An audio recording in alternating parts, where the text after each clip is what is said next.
I'm Shannon. And I'm Lisa. And you're listening to Blacktivities, a celebration of all things Black. Black culture, Black history, Black perspectives, and Black panache. Celebrating our Blackness doesn't mean exclusion. Everybody's invited, but you gotta come in and have a seat. So let the Blacktivities begin.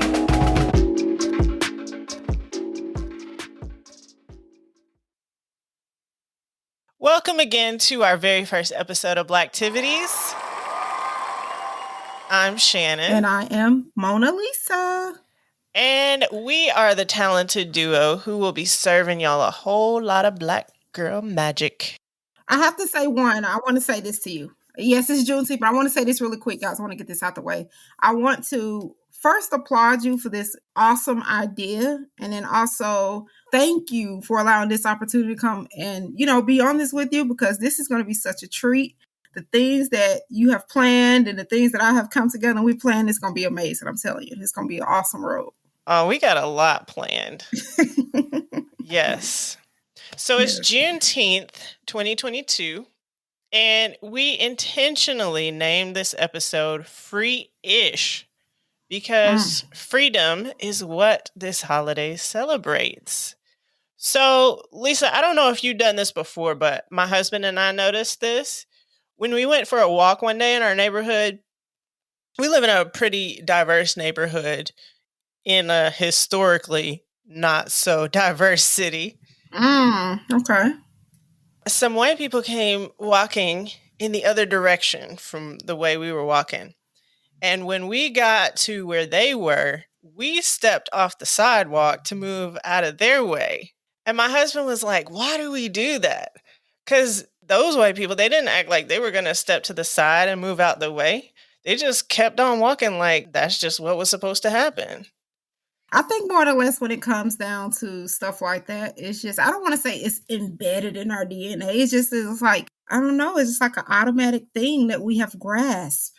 And when we do run into terms on, you know what, I'm not going to step out. I'm going to try them up. Because who they think they messing with?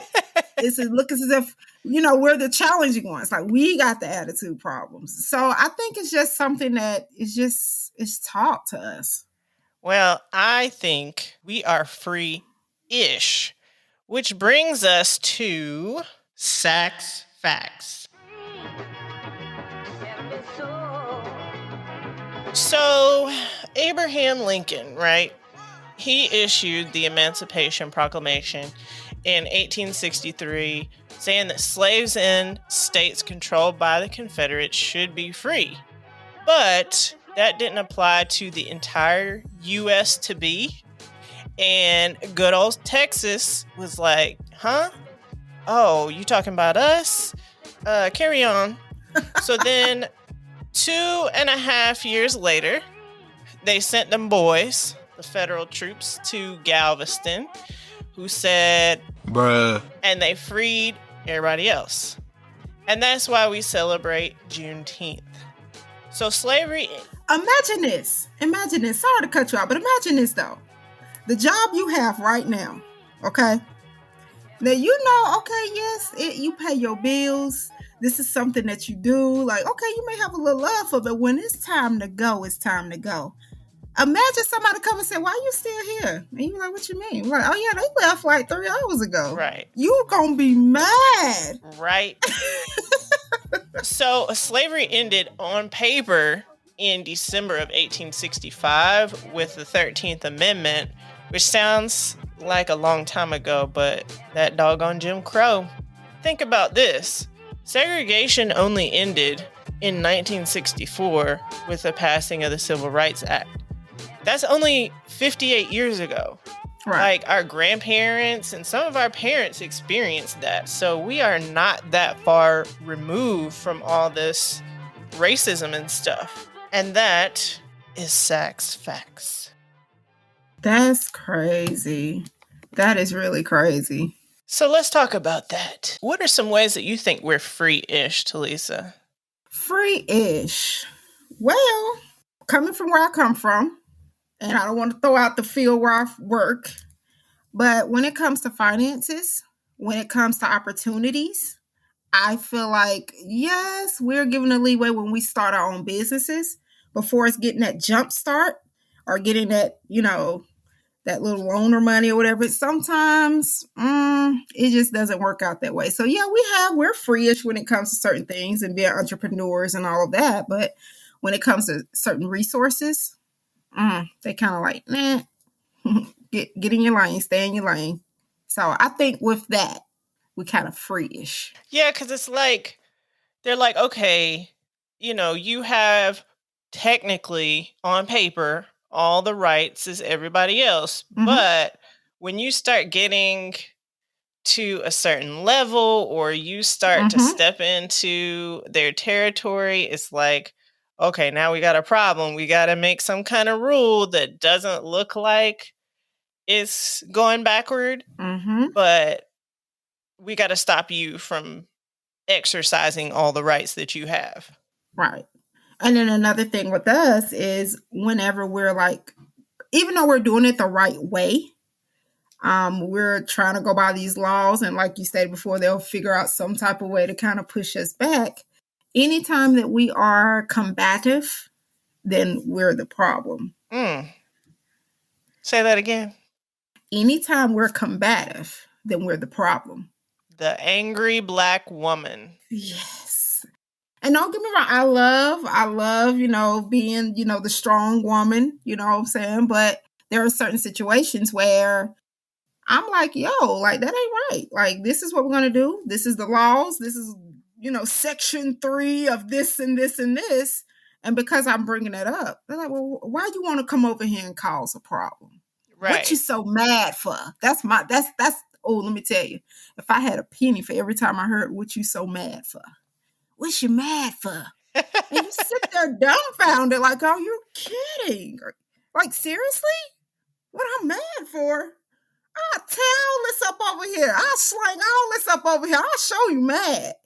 But that's something else that we have taught, that we have to figure out a way, respectively, figure out a way to not be the angry person, even though they portray us to be.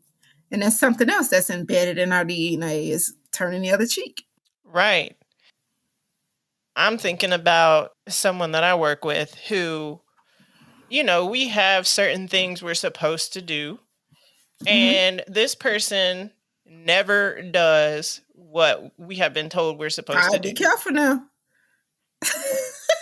This person is of the Caucasian persuasion. And it's like everything that authority tells us we're supposed to do, this person does not do it. They do the opposite. Right. But let me do that. Would I have a job? I really don't think so. No. Let's say if you did go up, we break snitch code and like, yo, why so-and-so ain't got to do this? Then they're going to turn and look at you and they're going to be like, what's your problem? Why are you so mad? What you worried about it for? And then hence we get told to stay in our lane. So right.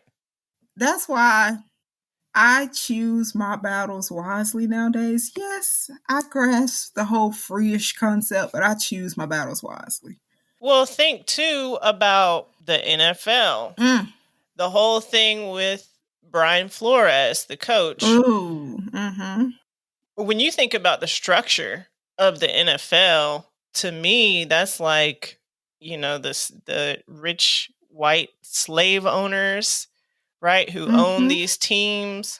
But then mostly on the teams are Black people. What they said, 70% of the NFL players are Black. Is that the right number? I don't have a specific stat for that, but I think so. 70% of the NFL players are Black, if I'm not mistaken. And it's like, when you start saying things about not having Black coaches and not having Black owners, it's like, okay, y'all stay in y'all's lane, right? You're getting some money, but how much money are they making off of these players? Exactly. Okay, the way that Brian Flores, the way he found out that he didn't get that job, 3 days before his actual interview, he got a congratulatory text message, the wonderful, infamous text message about how awesome and amazing this contract is going to be. And he's like, wait a minute, I haven't interviewed for that yet.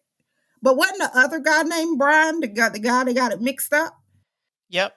I'm going to be honest with you. I kind of dealt with something like that where I was applying for a job. I did get to interview for it, but it was told to me that they were having a congratulatory party for the other person, and I didn't even get notification. I didn't get it yet.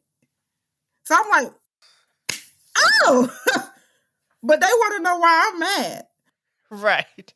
With the NFL, I really feel like if they really want to have it to where it's free-ish or give the same opportunities across the board, they would have did it by now. It doesn't make any sense as long as, we have been free-ish for companies to still come up with these, what's the word I'm looking for? I don't want to say offers. Excuses. Well, I'm going in the direction of they coming into where they make a goal of by 2040, we're going to hire, more minority. Like, why is it that you have to go that route when you just be fair? Right.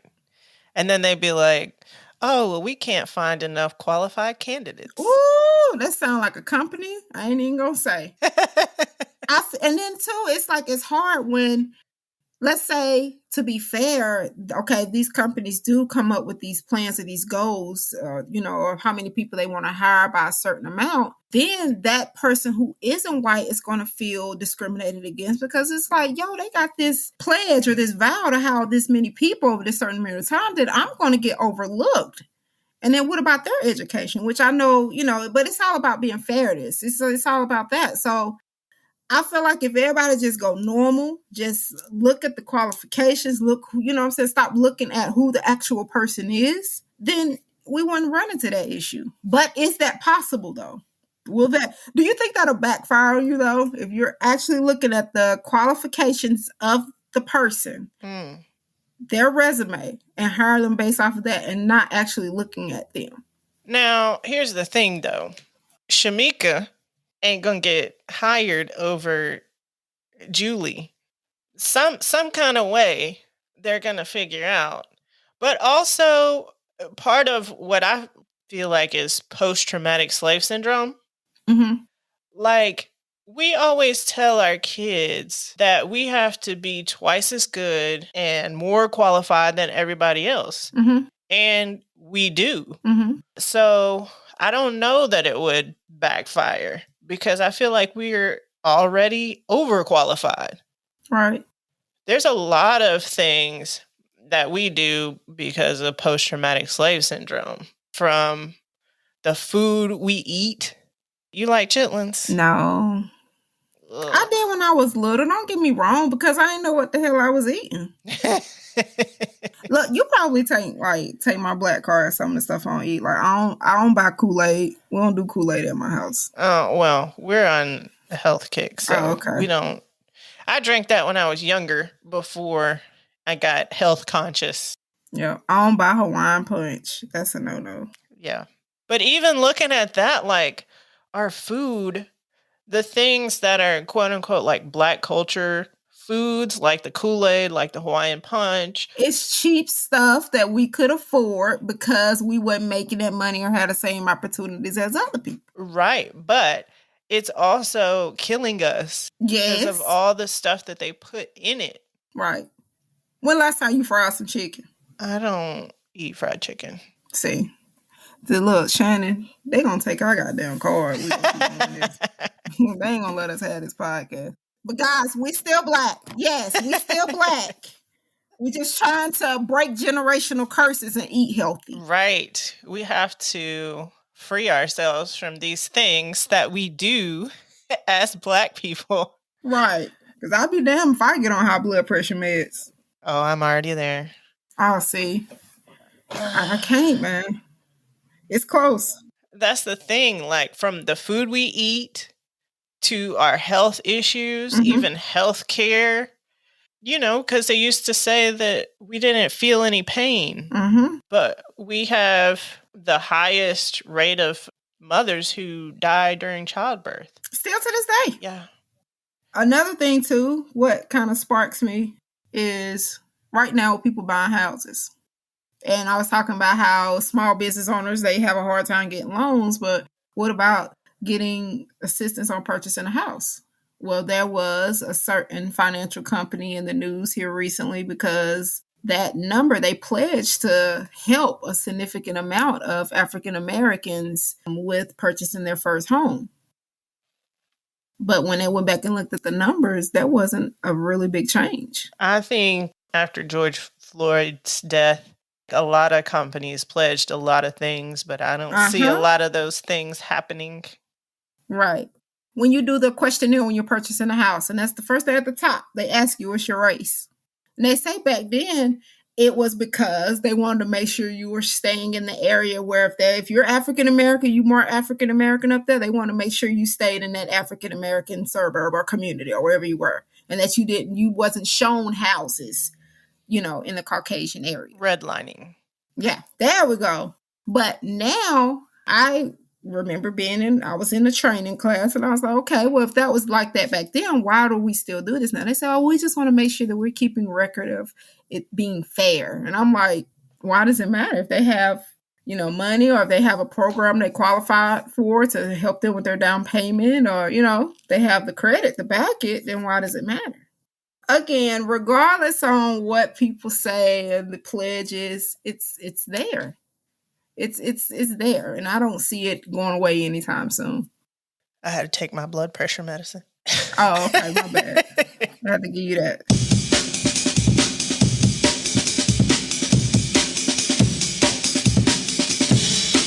So I got a game for you. Okay, let's get it. This game is called Free-ish. So I'm going to read a right that we as Black folk gained after slavery ended. And you tell me when you think we got that right. So am I giving you like an exact date or like? Give me a year. Okay. The right to have a government or a national defense job. When did we get that right? A national or government defense job? I have to say, because I think about the Black sisters that worked for NASA. So was that in the 40s? Yeah, like 1943? Oh, yeah. 1941. Oh, okay. I was close. We got the right in 1941. Yes. Okay. Yes. Okay. The right to sit wherever we want on the bus. Oh, hell. 60s. 1960. I'm not sure on that one. You're close. It was actually 1956. 56. Okay. Mm-hmm. I was thinking about Rosa and her shit and then all the other stuff. Yep. When did we get the right to go to a bus terminal where white people were present? Was that after? It was. So would that be 63? That's close. It was 1961. 61. Okay. Right? So we could sit where we wanted to on the bus in 1956, but we still couldn't be in the same bus terminal. So that didn't happen until 1961. Okay. When did we get the right to attend school with white people? Oh, Little Ruby Bridges. When was that? Hold on. Ruby Bridges. Is that the same time, like 1960-ish? Yeah, it's around the same time. 1957. Okay. All right. When did we get the right to vote without having to take a test? Ooh, I'm not sure on that one. You got to help me out with that one. 1964. Okay. When did we get the chance to vote without having to pay for it? All of that had to be the same time because they was going pretty hard then. So I'll say 63. Ooh, that's close. 66. 66, okay. Yep. Okay. You're doing pretty good. Okay. When did we get the right to buy a house wherever we want? Now, this is on paper because we all know that we still really technically can't buy a house wherever we want. Right. I'm not sure. Help me with that one. How about 1968? That is not that long ago. No, it's not. That's really sad. When did we get the right to read? Right to read? Oh, Lord, some black folks that still can't read. We have the right to now. Before it was illegal. Now, that had to be earlier on. Yeah. So we're looking at, like, was it still in, like, the 1800s, like, mid-1800s? Like, 1850 or something like that? Ooh, 1861. I was trying to research that, actually, and I couldn't find an exact date, like a law that was put into place. Mm-hmm. I think it was just that Well, I think it was just spread it out throughout different, like, states or sections or regions at the time. I don't think it went for everyone, so... Well, it looked like after the Civil War ended, it was just kind of like, okay, then they started opening black schools. So then the literacy rate jumped up a lot. All right, so you did pretty good. Yeah, I mean, I only got, like, technically one right, but, You did better than I probably would.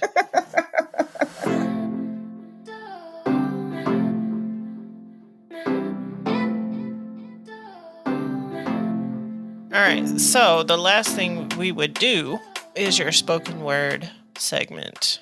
Oh, yes. So, guys, what I would like to do is share something with you guys. Yes, I am Talisa by day, but by night I do go by Mona Lisa. I am a poet. I have been practicing and writing and doing spoken word for about 3 or 4 years now, and it is the dopest outlet there is. This one here is untitled, but just bear with me because it is very dope. The problem today is this generation doesn't respect the rules of the streetlights. Represent what's black, right? Fist high, out strong like a statue. So accept this repetition till we get it right. Seasoned cast iron skillets, hand-me-downs, or Queen Brown sugar sheer stockings on a Sunday. Mama's chili and granny's collards, and for some, daddy's love. That laugh that he had, the vibrations of his pride. We easily say it ain't like it used to be. Unfortunately, well, and that's just how it is, are words and phrases we use. Dinesh said there aren't no Amber Alerts for amber-skinned girls. Think about it. Girls who are insulted and injected and made feel like their cellulite is far more than a cottage cheese. Her melanin mocked by faces who look similar to hers, similar to his. Eulogy, hater, and we must protest our words and phases embedded in our DNA. I'm tired. I'm fucking tired. Tired of reminiscing of false past where we ignored Uncle Robert's rubbing of the little girl's lace bloomers. Tired of beef between your granny and your great Aunt Mary. The beef that has been seasoned and marinated for years and was spoon-fed to us for 2 and 3 generations. Think about it. Tired of having to reference our messed up dust swept up under granny's rugs. Tired of performance, black folks' discrepancies to be noticed as a poet. Praying to God above that we have nothing, but we do. We keep reminiscing about our false hopes. Now, I don't want to take away from some of the greatest. Back in the day, I mean black in the day, I mean back in the day. Uncle Phil was the greatest, but he wasn't daddy. I smile and I smirk, happy because music still gets me through it. Ain't nothing that you can say about my tardiness like the way the refugees in Lauryn Hill's riffs. Love and happiness brought pure green pastures. Admire the present of how we are more than business owners and people who think outside the box instead of a box holding 10 of us that was only meant for 2. We refuse to wait until the well runs dry, taught to believe that we are the problem when in reality we are the future. See, I have an idea. This idea of our childhood happy memories being taught down in a field of flowers left only to reminiscing. When cousins was dropped off for play dates taught to obtain knowledge and share it freely. But it's like bold and graffiti. Imagine what we will be if we had a reading rainbow. but just don't take my word for it. Thank you. Yes.